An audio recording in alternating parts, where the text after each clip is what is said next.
Okey, sementara menunggu anak bermain, perut pun dah lapar. Waktu petang, kita keluarkan satu resepi rahsia.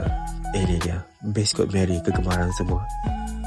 Sejak turun-temurun, mesti kenal biskut bulat ni. Okey, cara nak sediakan senang saja. Kita patah-patahkan biskut, masuk ke dalam.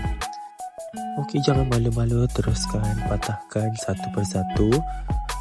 Dan saya suka patahkan supaya nanti dia cepat nak menyerap air. So dia akan jadi lembik macam tu. Dia akan jadi lembut.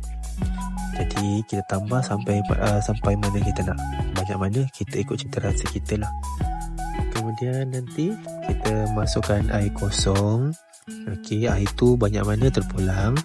Kalau macam saya akan buat ngam-ngam saja dengan dia punya banyak biskut. Jadi bila nanti dia dah menyerap, dia tak terlalu banyak air, tak terlalu kurang pula. Macam tu. Saya buat ngam-ngam je. Jadi dia sedap. Itu saya lah. Kalau orang lain rasanya ada cara lain, selera dia berbeza. Okay, teruskan je kacau-kacau sampai rasa macam dah okey. Dah macam dah lembik, dah lembut, sedap bertekak. Okey, jangan lupa untuk memulakan pengembaraan, menikmati resepi rahsia turun-temurun yang tiada tolak bandingnya. Okey, benda boleh buat bila-bila masa, buat ikut korang, nak pagi, nak petang, nak siang, nak malam pun boleh. Okey, kita tengok tu, nampak cantik kan? Sangat-sangat sedap. Bismillah. Ya, tu dia soal pertama. Kita lajukan sedikit proses ini ya.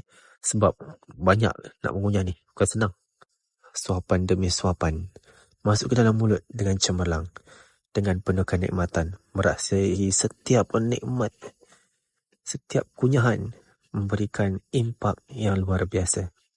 Bukan sekadar mengenyangkan, malah mengimbau memori lama di zaman kanak-kanak dulu. Sampai habis, Masya Allah, terbaik.